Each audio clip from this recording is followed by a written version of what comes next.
Eu diria o seguinte, que os assistentes sociais brasileiros vêm contradizendo a naturalização da ordem do capital nesses tempos de crises, de aridez de projetos de futuro, afirmando a radicalidade da aposta humana na construção da história. Como já dizia um filósofo alemão, ser radical é tomar as coisas pela raiz, mas a raiz para o homem é o próprio homem. Há mais de 3 décadas, nos moldes da grande política, vimos recusando nos aprisionar nos fetiches do capital nesses tempos de hegemonia das finanças. Essa recusa vem impulsionando o movimento da categoria que a distingue no cenário universal do serviço social. Com base na economia política do trabalho, na aliança com as forças progressistas, acenamos a bandeira da luta política que dá alento e esperança à construção de uma outra forma de organização da vida social que possa vir a contemplar o desenvolvimento de todos e de cada um dos indivíduos sociais. O desafio desse seminário, como fiz referência, atribui visibilidade ao processo de formação acadêmica e ao trabalho do assistente social, sob o ângulo dos seus determinantes histórico-conjunturais, aqui tratados pelo professor Zé Paulo Neto, e dos avanços analíticos, dos avanços técnico-profissionais, ou seja, da reserva de forças acumulada pela categoria nas últimas décadas. A minha exposição pretende exatamente fazer um balanço do processo de construção do projeto acadêmico profissional do serviço social no Brasil, que se expressa como uma resistência à naturalização da ordem do capital, hoje sob a hegemonia das finanças, nesses tempos de crise e nesses tempos no Brasil pré-eleitorais. O propósito, portanto, é situar as diretrizes curriculares na história da sociedade brasileira recente, nessa dupla dimensão, os seus determinantes históricos sociais e a ação dos sujeitos profissionais. Bom, eu começaria com um breve quadro do serviço social brasileiro, com ênfase na formação acadêmico-profissional. Existem, em agosto de 2011, 358 cursos de graduação autorizados pelo MEC, dos quais 18 de ensino à distância.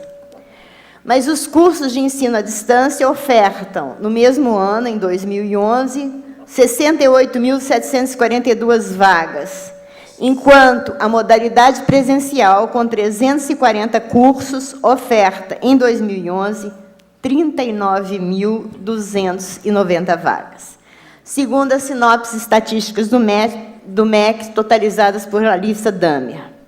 Então, vejam, mas se nós pensarmos os 18 cursos, portanto, de ensino à distância, ofertando quase o dobro dos 340 cursos presenciais existentes. Se nós pensarmos ao nível das matrículas, nós verificamos que a EAD, o ensino à distância,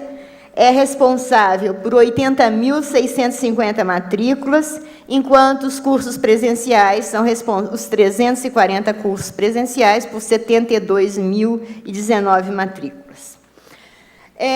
Esse quadro é um quadro que certamente nos preocupa, e ele é ao nível da graduação, que será objeto da minha análise, e ele é acompanhado hoje de um amplo desenvolvimento da pós-graduação estrito sensu no serviço social, com 32 cursos de mestrado, 14 de doutorado, todos de caráter acadêmico, com ênfase em serviço social, políticas públicas e políticas sociais. A ABEPS hoje, a Associação Brasileira de Ensino, Pesquisa e Serviço Social, segundo informações de sua presidência, ela vem estabelecendo como prioridades, ao nível da formação, a regulamentação do Plano Nacional de Estágio no Conselho Nacional de Educação, ao nível da pesquisa, a revisão das linhas de pesquisa vigentes hoje na área do serviço social, no âmbito do CNPq, o debate coletivo sobre orientação dos programas de pós-graduação e o impulso aos intercâmbios internacionais de serviço social. Bom, esse quadro do ensino, a esse quadro se alia o quadro do contingente profissional, aqui referido pelo professor Zé Paulo Neto. Nós somos 135 mil profissionais ativos, conforme os dados do Cefes de 2013, apenas superado pelos Estados Unidos, num total de 750 mil assistentes sociais no mundo, conforme a FITS, em 2013. Sabemos que o Estado é o maior empregador dos assistentes sociais, e a atuação na órbita das políticas públicas, um espaço profissional privilegiado. E aqui é muito importante nós partirmos de um pressuposto que deve ser explicitado. Existe uma necessária autonomia entre trabalho profissional na política pública e política pública. Profissão não se confunde com política pública de governo ou de Estado, e nem o serviço social se confunde com a política pública de assistência social, ainda que essas possam ser mediações fundamentais na realização do exercício profissional. O que eu quero acentuar é que os assistentes sociais não são meros operacionalizadores de políticas emanadas do Estado. Não devem se constituir, ou não são, efetivamente, um braço operacional do moderno príncipe, ainda que a política pública, especialmente a Seguridade Social, seja uma mediação determinante do exercício profissional. Eu acho que essas observações são óbvias, mas necessárias. Reconhecemos que existem tensões entre projetos profissionais e políticas governamentais, além de claras divergências e disputas teóricas e políticas no direcionamento do serviço social brasileiro. Conforme vimos acentuando, e também o professor Zé Paulo Neto e outros analistas do serviço social, o debate contemporâneo do serviço social vem sendo polarizado por duas grandes direções. A mais representativa tem sido a ruptura, o processo de ruptura teórico e política com o lastro conservador de nossas origens. Mas, em sinal contrário, verifica-se o revigoramento de uma reação neoconservadora, aberta ou disfarçada, em aparências que a dissimulam, como já indicou Neto, apoiado no laço da produção pós-moderna e da negação da sociedade de classe. E é exatamente na primeira direção, na perspectiva de um serviço social compromissado com as classes sociais e sua luta, que afirma a centralidade do trabalho e dos trabalhadores, é esse núcleo duro do direcionamento teórico, político do serviço social que dá sustentação ao projeto profissional, que, historicamente, tem sido alimentado pela tradição marxista no diálogo com outras matrizes analíticas e, politicamente, pela aproximação às forças vivas que movem a história e os conflitos e os movimentos sociais. Eu acredito que nos últimos 30 anos, e mais particularmente nos últimos 18 anos das diretrizes curriculares, os assistentes sociais tiveram ganhos. Na contramão do individualismo e da insensibilidade ante os dilemas da coletividade, nós preservamos nossa capacidade de indignação ante as desigualdades e injustiças sociais, mantendo viva a esperança em tempos mais humanos. No campo do exercício profissional, é patente, esse seminário o atesta, a busca permanente do debate, do aperfeiçoamento, a inquietação criadora e o compromisso com a qualidade dos serviços prestados. E eu acho que, nesse lapso temporal recente, nós criamos uma nova imagem da profissão relacionada aos direitos, apoiando a participação qualificada dos sujeitos sociais na defesa de suas necessidades e direitos. E avançamos no nosso reconhecimento como trabalhadores assalariados, cuja expressão mais forte é a Lei 2.317 de 2010, sancionada pela Presidência da República, que implicou a redução da nossa carga horária semanal, sem redução do salário, para 30 horas de jornada. e, certamente, esse é uma das grandes questões que atravessam hoje o exercício profissional. Se reduz a jornada, mas se intensifica o trabalho e se precariza, fundamentalmente, as condições e relações de trabalho. Nesse lapso de tempo, também, nós avançamos na qualificação das nossas competências profissionais, especialmente na saúde, na assistência, na educação e na área sociojurídica, o que é importante na qualificação desse exercício, ao mesmo tempo em que a pesquisa indica-nos uma profissão com profunda vocação histórica. A solicitação que me foi feita é que eu fizesse uma retrospectiva e um balanço das diretrizes curriculares que norteiam a formação profissional. Diretrizes estas propostas pela BEPS em 96, revistas em 99, e que presidem hoje a formação profissional dos assistentes sociais nesse país. Mas eu acho que, para tratar as diretrizes de 96, nós temos que reconhecer os seus antecedentes, né? As atuais diretrizes curriculares têm como antecedentes o currículo proposto em 79, ainda em pleno período ditatorial, que incorpora alguns avanços do movimento de reconceituação latino-americana e é parte da resistência acadêmica e política à ditadura e ao social work, com sua difundida trilogia, serviço social de casa, serviço social de grupo, serviço social de comunidade. Eu faço referência aos antecedentes porque eles explicam a possibilidade dos avanços no campo da reserva de forças da categoria que nós construímos no currículo, nas diretrizes curriculares. No currículo de 82, a matriz do serviço social se centra na história do serviço social, na teoria do serviço social e na metodologia do serviço social, além do estágio supervisionado, o que representou, à época, um enorme esforço, desafio teórico e de pesquisa, no sentido de dar sustentação a esses conteúdos. Lembro também que, desse período, a introdução da política social no universo da formação acadêmico-profissional, época em que se vincula o exercício profissional às relações entre o Estado e a sociedade de classes, decisivas para decifrar o significado social da profissão.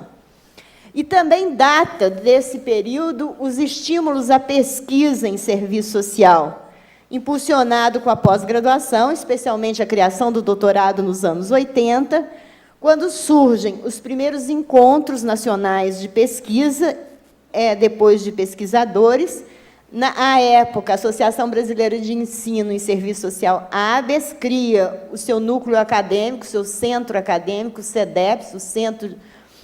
de Documentação e Pesquisa em Serviço Social, e nós construímos, com o efetivo protagonismo dos docentes da PUC São Paulo, o reconhecimento de uma área de serviço social no CNPq. O serviço social, nessa época, se beneficia do amplo movimento de lutas pela democratização da sociedade do Estado no país, que contou com forte presença das lutas operárias, que impulsionaram a crise da ditadura, no período que teve vigência no período 64-85. Ou seja, os nossos avanços têm determinantes históricos que são presididos pelo avanço dos movimentos dos trabalhadores, portanto, pela ascensão dos movimentos sociais mais amplos, pela aprovação da Carta Constitucional de 88, em defesa do direito, do Estado de Direito, em que a categoria profissional vai sendo questionada, socialmente questionada, pela prática política de diferentes segmentos da sociedade civil. É nesse contexto, que nós construímos uma proposta de formação profissional ampla e representativa do serviço social brasileiro, fruto de amplos debates a partir de oficinas locais, regionais e nacionais, e com a presença e com a iniciativa simultânea da ABES, à época presidida pela professora Marieta Cuic,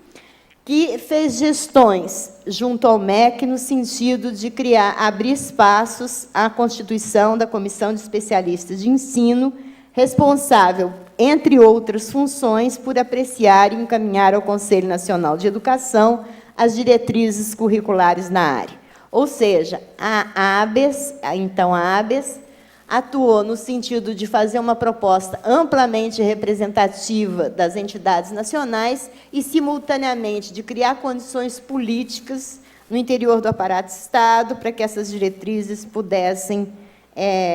seguir o seu curso em fidelidade à sua aprovação. Sabemos também que essas diretrizes foram atropeladas no processo da sua implantação pela contrarreforma do ensino superior, preconizada pelos organismos multilaterais, e nós não podemos deixar de fazer referência ao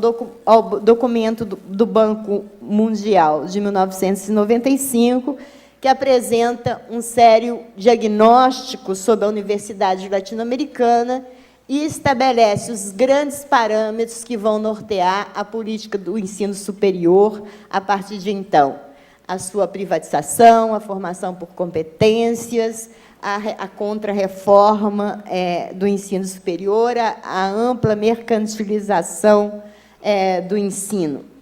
dando origem àquilo que Marilena Chauí já qualificou da universidade voltada exatamente a um estreitamento dos vínculos da universidade com o mercado. Diante de tais exigências, eu aqui, como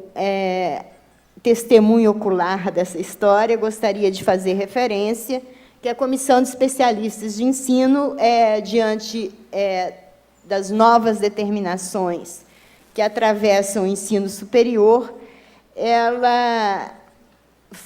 tem que enfrentar as seguintes alterações. Os currículos mínimos são substituídos por diretrizes curriculares mais flexíveis,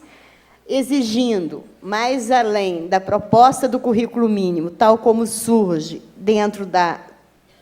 como é formulado coletivamente pelos assistentes sociais brasileiros, exige a definição do perfil do bacharel em serviço social, se substituem as ementas, os conteúdos, por tópicos de estudo não dotados de caráter obrigatório, assim como se requer a definição de competências e habilidades técnico-operativas dos assistentes sociais.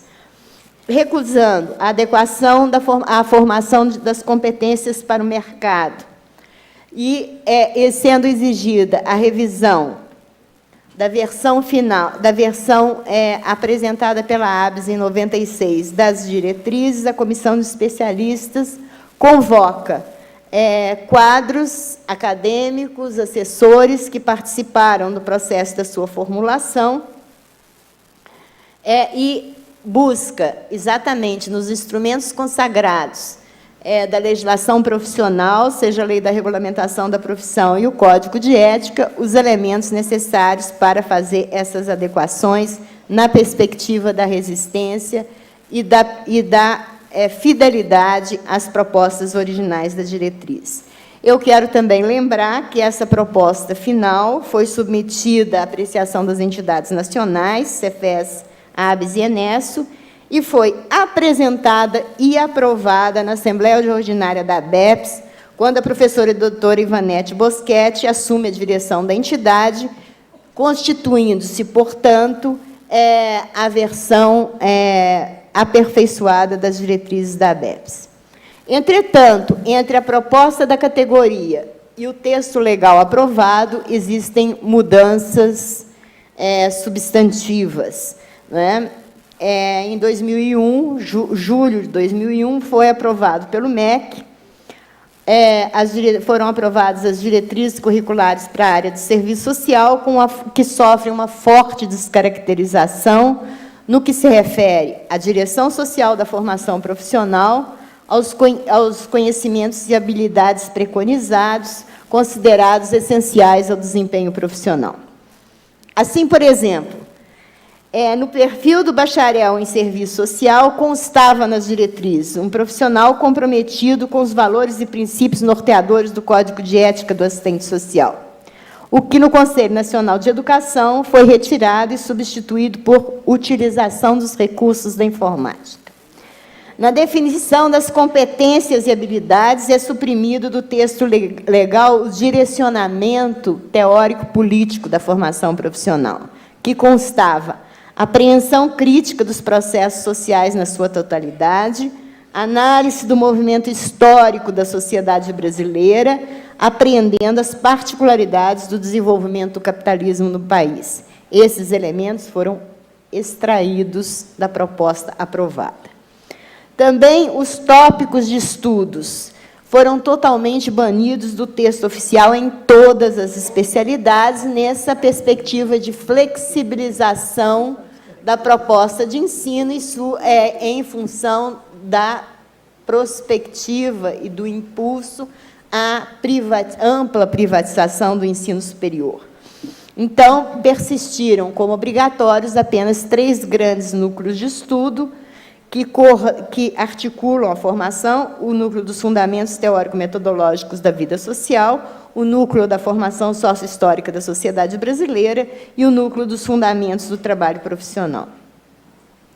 Esse corte significa, na prática, a impossibilidade de se garantir um conteúdo base comum à formação profissional do país. Ou seja, a formação passa a ser submetida à livre iniciativa das unidades de ensino, condizente com os ditames do mercado, desde que preservados esses núcleos.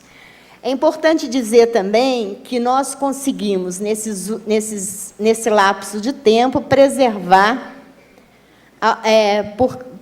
pela força da prática política e pelo comprometimento político dos assistentes sociais, docentes, assessores, pesquisadores, a vitalidade das diretrizes da ABEPS, em relação à proposta aprovada no MEC. Bom, precisamos certamente nos relembrarmos do que se trata, qual é o núcleo central da proposta de formação profissional dos assistentes sociais, para que possamos proceder ao seu balanço. Quanto tempo? Tá. Eu gostaria de lembrar que as diretrizes curriculares, elas reconhecem o serviço social como uma especialização do trabalho na sociedade, inscrita na Divisão Social e Técnica do Trabalho, o que supõe afirmar o primado do trabalho na constituição dos indivíduos sociais. Ela reafirma a dimensão contraditória das demandas e requisições sociais que se apresentam à profissão, tanto expressão das forças sociais que nelas incidem, tanto o movimento do capital, quanto as conquistas e o ideário dos trabalhadores. Eu vou aqui ler um trecho da proposta das diretrizes curriculares da ABS-CEDEPS. O significado sócio-histórico e político do serviço social inscreve-se no conjunto das práticas sociais, acionado pelas classes sociais e mediadas pelo Estado, em face das sequelas da questão social. A particularidade do serviço social na divisão social e técnica do trabalho coletivo encontra-se organicamente vinculada às configurações estruturais e conjunturais da questão social e às formas históricas de seu enfrentamento, que são permeadas pela ação dos trabalhadores, do capital e do Estado. Como a sociedade é atravessada por projetos sociais distintos, projetos de classe para a sociedade, tem-se um terreno histórico também tensionado pela construção de projetos profissionais, e nós, assistentes sociais brasileiros, optamos, não é, por uma proposta profissional que tem, partindo da questão social como base de fundação sócio-histórica da profissão, afirma como perfil do bacharel em serviço social Um profissional que atua nas expressões da questão social, formulando e efetivando propostas para o seu enfrentamento por meio das políticas sociais públicas, empresariais e organizações da sociedade civil e movimentos sociais. Defendemos um profissional que tem uma formação cultural generalista, crítica, competente em sua área de desempenho, com capacidade de uma inserção criativa nas relações sociais no mercado de trabalho. E um profissional certamente comprometido com o código de ética. E a formação profissional tem como perfil visar a capacitação teórico-metodológica e ético-política como requisito fundamental para o desempenho das atividades técnico-operativas e para, tendo em vista a apreensão crítica dos processos sociais. Buscamos uma compreensão do significado social da profissão e de seus desenvolvimentos sócio-histórico no cenário nacional e internacional,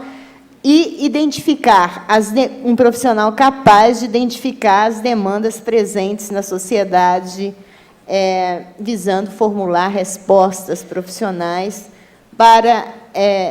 fazer face à questão social, considerando as relações entre o Estado e a sociedade civil. As diretrizes, na perspectiva da resistência, não ingressam na linha das competências, tais como foram formuladas pelo Acordo de Bolonha, resgata as competências presentes na Lei da Regulamentação da Profissão, como competências necessárias à viabilização da profissão. E, portanto, propõe uma formação profissional baseada em princípios que requerem um rigoroso tratamento teórico, histórico e metodológico da realidade social e do serviço social, aponta pela prevalência da teoria social crítica que permita uma compreensão da história, os parâmetros da totalidade social, abrindo um debate com as ciências sociais e preconiza a integração entre as dimensões de formação e investigação, afirmando os princípios o princípio da universidade que requer a indissociabilidade entre ensino, pesquisa e extensão, e a ética como elemento absolutamente privilegiado e transversal à formação profissional. Então, são essas diretrizes que nós, hoje, estamos aqui comemorando os seus 18 anos, e a elas que nós devemos um balanço. Né? Como disse o professor José Paulo, e como aqui também reafirmei, as diretrizes foram atropeladas pela Contra-Reforma do Ensino Superior. E essa Contra-Reforma do Ensino Superior incide na formação profissional sob diferentes ângulos. Eu gostaria aqui de acentuar, como os dados o demonstraram, a prevalência das instituições privadas de ensino na formação profissional, a prevalência de instituições não universitárias, que implica na destituição da pesquisa na prática como uma dimensão essencial da formação acadêmica. Como vocês sabem, a exigência do ensino, pesquisa e extensão é uma exigência das instituições universitárias, o que não se aplica às instituições de ensino superior não universitárias. A expansão do ensino do serviço social, ainda que sob a órbita do ensino privado, do ensino à distância, ela vem implicando numa ampliação da oferta de trabalho docente para pós-graduandos, estrito e lato sensu, que buscam acumular experiência na docência. É óbvio que o mercado de trabalho para o ensino cresce com essa absurda expansão do ensino brasileiro, mas estes colegas vêm sendo submetidos a condições de trabalho absolutamente precárias, muito distintas daquelas vigentes nas instituições públicas de ensino superior. São atropelados pelo contrato por tempo determinado ou por tarefa, vivem o rebaixamento salarial, a intensificação do trabalho, o maior volume das aulas semanais, a relação numérica professor-aluno muito mais elevada, a redução da autonomia docente, em que as grandes empresas, os grandes negócios da educação exigem uma programação pré-estabelecida das disciplinas e bibliografias, em que os professores recebem pacotes pré-estabelecidos pelas empresas que definem o direcionamento do seu trabalho. Verificamos também, como o professor Zé Paulo já apontou, uma ampliação do contingente universitário que é acompanhado de uma mudança do seu perfil socioeconômico, com ampliação do acesso por parte da juventude trabalhadora, estimulada pela política de cotas para o ensino superior, pelas bolsas ProUni, pelo crédito escolar, enfim, na contrapartida desse amplo financiamento do Estado ao empresariado da educação, como apontou o professor Zé Paulo. Isso vai implicar também na possibilidade da incorporação de segmentos trabalhadores no ensino superior, que o buscam como meios de ascensão social e elevação de status na unidade familiar. É interessante também nós fazermos referência a que o ensino universitário e o ensino universitário do serviço social sofreu, desde os anos 60, de seu ingresso na universidade, um profundo processo de secularização. Não é? Entretanto, a religiosidade continua a impregnar os estudantes universitários, especialmente hoje, não mais a influência tanta da Igreja Católica, mas das religiões de raiz protestante, né, amplamente afinadas com a ascensão social dos moldes capitalistas. Então, nós vivemos um trânsito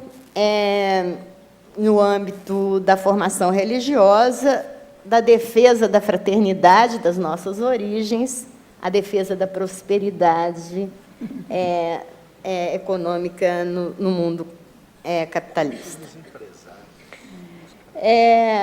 Também vimos, percebendo o crescimento, isso vem alterando, né, a composição de classe do contingente profissional, ocasionando uma redução da distância social entre a categoria e o público atendido, e esse giro na composição da categoria tem refrações no universo cultural dos estudantes, o que merece uma especial atenção por parte das unidades formadoras. Esse crescimento desmesurado do contingente profissional é fruto dessa ampla expansão do ensino superior privado e do ensino à distância, tem implicações na qualidade acadêmica da formação, no aligeiramento no trato da teoria, na preocupação voltada ao treinamento e menos à descoberta científica, comprometendo a autonomia do conhecimento.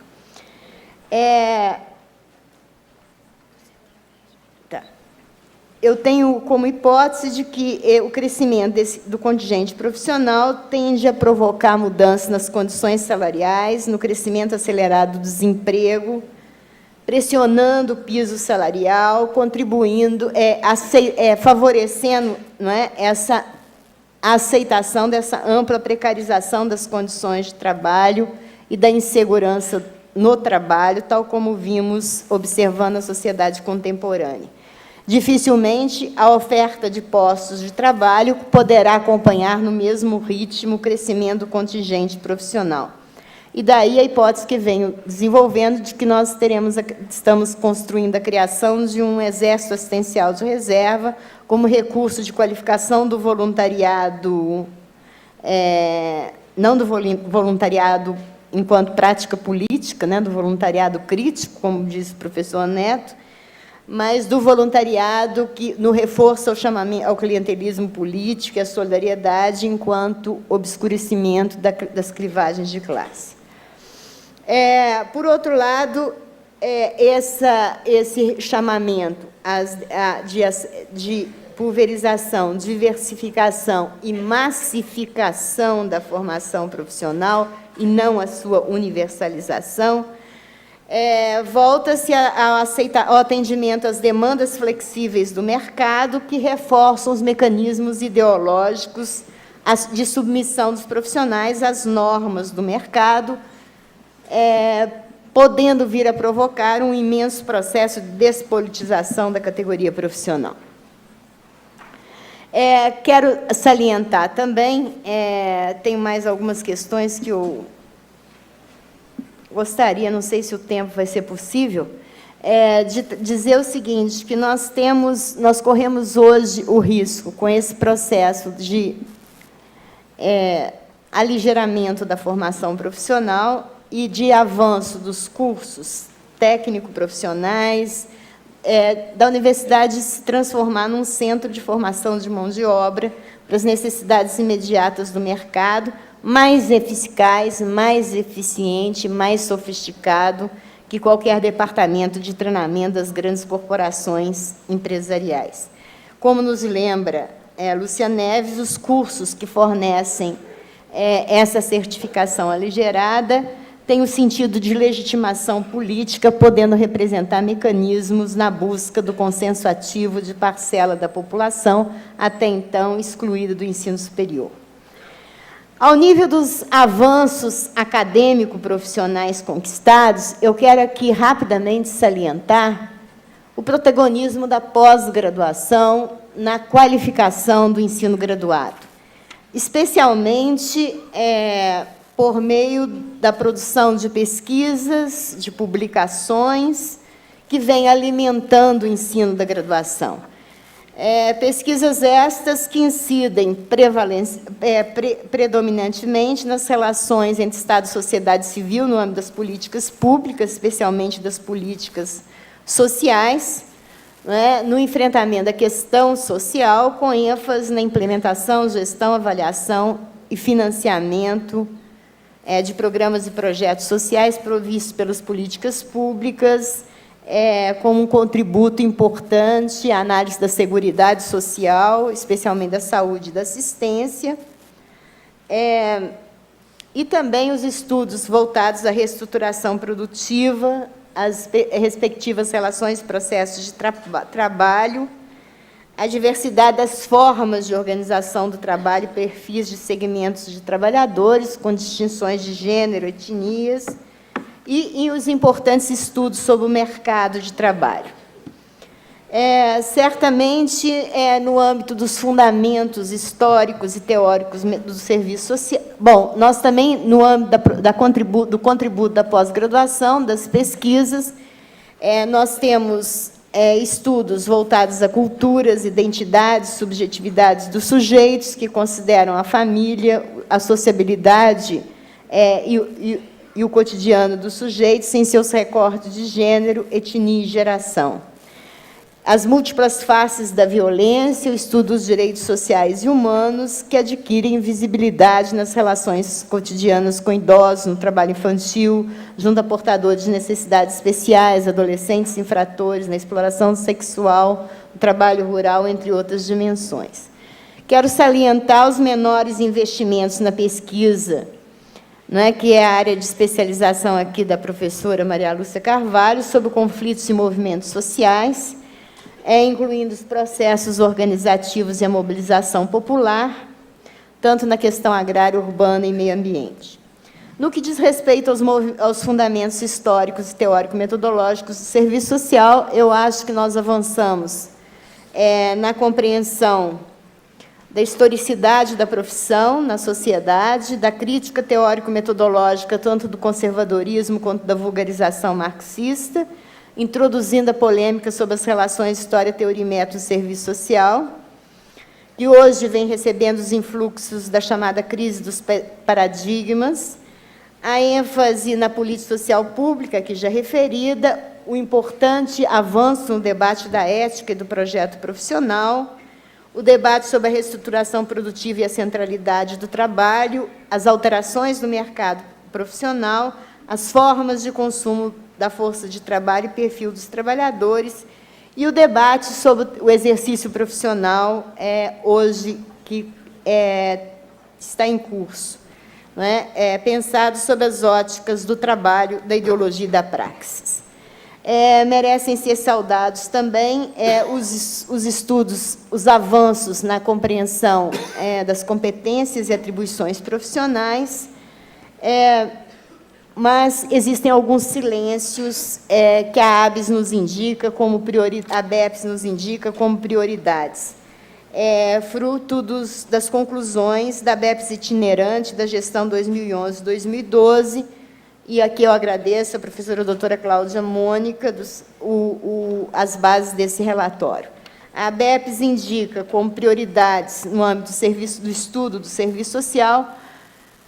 a necessidade do aprofundamento teórico-metodológico das matrizes de análise, especialmente o método crítico dialético e seu respectivo acervo categorial. Eu acho que isso é um desafio absolutamente fundamental para atribuir, garantir a unidade das diretrizes curriculares. A necessidade de nós refletirmos um pouco mais sobre a relação e o papel dos núcleos estruturantes da formação profissional, que não devem ser tratados como uma tricotomia, núcleo dos fundamentos da vida social, núcleo da formação histórica do Brasil e núcleo do trabalho profissional, mas são níveis diferenciados de abstração no tratamento de dimensões necessárias à análise da profissão na sociedade. A necessidade de aprofundar o debate sobre os fundamentos do serviço social, articulando história, teoria e método. Talvez dos maiores vazios e menores investimentos da formação profissional contemporânea, que é exatamente aquele voltado à formação histórica da sociedade brasileira. Nós avançamos no debate dos fundamentos da vida social, da questão teórico-metodológica, avançamos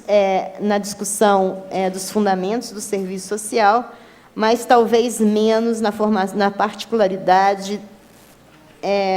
histórica brasileira, o que certamente vai nos vacinar contra qualquer discussão finalista que não passa por dentro da análise das conjunturas. E a transversalidade da ética e da pesquisa, além do estágio supervisionado. Bom, eu queria, se me resta algum tempo... Não resta. Resta 5 minutos. Nesses 5 minutos, eu tenho muitas coisas... Bom, vou tentar resumir em 2 questões importantes. Eu acho que a formação profissional,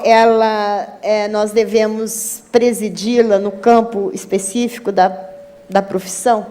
né, pela conjunção que me parece absolutamente fecunda entre projeto profissional e trabalho assalariado,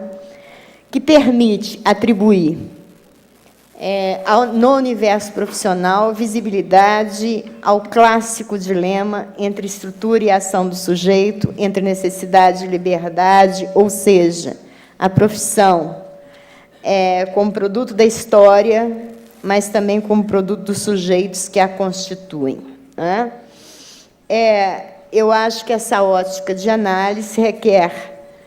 afirmar o direcionamento do projeto ético-político profissional brasileiro, mas, ao mesmo tempo, apreender as tensões geradas pelo trabalho alienado, pela precarização do trabalho, aqui referida, que tensiona, né, a viabilização das nossas propostas, o que não é um defeito que possa ser atribuído à relação teoria e prática ou afastamento da teoria da prática do serviço social. Ao contrário, é esta tensão entre o nosso projeto, que é um projeto de resistência, e o processo de profundo avanço da exploração do trabalho, da alienação do trabalho na sociedade contemporânea, que deve ser um objeto central, né, de consideração da formação profissional. Essa perspectiva de trabalho nos coloca o desafio da pesquisa de entender tanto a particularidade do serviço social, do ponto de vista da qualidade deste trabalho, desse exercício profissional, no concerto da divisão social do trabalho entre as profissões, mas nos requer também entender os desafios decorrentes do fato desse trabalho ser parte, né, do trabalho social médio, uma fração do trabalho social total realizado na sociedade e, portanto, pensar as implicações da venda da força de trabalho e sua condição de mercadoria, que a coloca necessariamente no circuito da análise do trabalho e do valor, trabalho abstrato e do valor nessa sociedade. Né? É essa dupla condição que identifica o assistente social com o conjunto da classe trabalhadora, suas formas de organização e de luta. Essas determinações são indissociáveis da mercantilização dessa força de trabalho. Eu diria também que, nesse momento, nós vivemos muitos desafios, especialmente com o avanço da profissão nos municípios brasileiros. Nós estamos presentes nos 5.570 municípios brasileiros, especialmente por meio da Política Nacional de Assistência Social, e é necessário nós darmos atenção à particularidade dos pequenos municípios com menos de 20 mil habitantes, em que os profissionais estão sendo sujeitos a maior polivalência ao nível das demandas, a maior precariedade de recursos materiais que afetam as condições básicas de seu exercício, a maior ingerência das forças políticas locais no trabalho cotidiano, com fronteiras pouco definidas entre o público e o privado, que tem lugar na cultura política brasileira, favorecendo os clientelismos, os patrimonialismos e os coronelismos contemporâneos. Outro desafio é exatamente a atuação do assistente social em equipes interprofissionais, né, que requer de nós a clareza do nosso papel, das nossas competências, das nossas atribuições e, ao mesmo tempo, a nossa capacidade de atuar coletivamente. É interessante, conforme nos informa a professora doutora Rosa Predes, coordenadora da Comissão de Fiscalização do Cefes, que, na política de assistência social, com o investimento que os assistentes sociais fizeram nas competências e atribuições nesta política pública, ele faz com que o assistente social venha dispondo de liderança na equipe, invertendo a histórica tendência de subordinação do assistente social a outros profissionais, que marcou a nossa história profissional. O assistente social subordinado, né, ao médico, ao advogado, enfim. Os assistentes sociais passam a liderar as demais equipes, mas com outro problema. Outros profissionais passam, simultaneamente, a exercer competências e atribuições que são privadas do assistente social. Então, precisamos pensar essas questões. É muito importante nós avançarmos, reconhecermos os avanços dos concursos públicos, como que tivemos na Previdência Social. É importante a construção da carreira profissional, como a NOB RH no campo da assistência social, mas reconhecendo também que convivemos no mesmo espaço profissional com profissionais sob regimes de trabalho muito diferentes. Profissionais concursados, contratados por tempo determinado, destituídos de direitos trabalhistas, terceirizados, que denotam a precarização dos vínculos e direitos trabalhistas, como vem reconhecendo os estudiosos desse campo das condições de trabalho. Professora Raquel Reicheres, professora Sara Graneman, professora Mônica Alencar e muitas outras. É importante também dizer que o serviço social sofre com a profunda terceirização, né, na execução das políticas públicas que vem sendo impulsionado pelo Estado, que transfere, como o professor Zé Paulo já fez referência, as organizações não governamentais ou empresas privadas, né, a implementação das políticas financiadas integral ou parcialmente pelo fundo público. São nesses espaços ocupacionais que nós realizamos, são nesses campos que nós realizamos nossos espaços ocupacionais. As nossas funções, nesses espaços ocupacionais que nós realizamos as nossas competências e atribuições profissionais. Portanto, para concluir, eu acho que os nossos desafios são muitos, né? Mas são muitos que apontam para uma prospectiva que recupere as nossas conquistas e consolide caminhos para o futuro, né? Ou seja, nos é exigido um aprofundamento da política de ensino superior, suas tendências de privatização e mercantilização, no trabalho docente, pensando com o trabalho docente, a qualidade da formação, a submissão do conhecimento às demandas do mercado de trabalho, ferindo profundamente a autonomia do conhecimento e da pesquisa científica, envolvendo a alienação da atividade do pesquisador.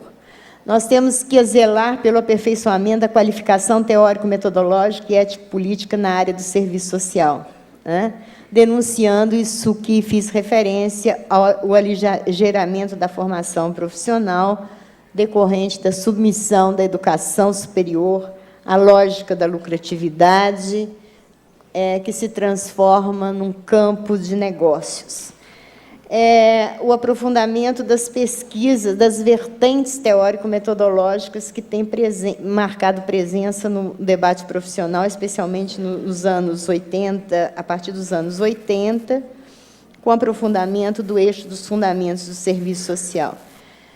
E acho que nós avançamos também no diálogo, mas que requer maior cuidado, respeitoso e plural entre as diferentes perspectivas de leitura e análise da presentes no cenário profissional e, inclusive, no interior da própria tradição marxista, o que enriquece demasiado, não é, a nossa perspectiva profissional. Eu acho que existem as pesquisas sobre o mercado de trabalho e os espaços ocupacionais merecem ser estimuladas, assim como o estudo e a defesa das condições de trabalho do assistente social. Eu acho que é muito importante nós avançarmos os estudos sobre a formação histórica do Brasil e da América Latina, desenvolvendo estudos comparados, estimulando a nossa fraternidade latino-americana. E compreendendo quem somos nós hoje, estudantes, assistentes sociais, e quem são os sujeitos que têm sido o alvo privilegiado das nossas ações profissionais. Rebater a fragmentação da análise da classe, mitificada sobre os conceitos liberais da vulnerabilidade, da exclusão, não é? E recortada sobre as relações de gênero, etnia, geração, que são absolutamente importantes, mas elas não podem obscurecer a unidade que articula esses sujeitos, a dimensão coletiva que os constitui enquanto sujeitos de classe. Enfim, eu diria que, nesses 18 anos, muitos são os nossos desafios. E termino aqui com um trecho do Milton Nascimento, que nos diz o seguinte: se muito vale o que já feito, mais vale o que será. O que foi feito é preciso conhecer para melhor prosseguir. Certamente, outros outubros virão, outras manhãs plenas de sol e de luz. Muito obrigada.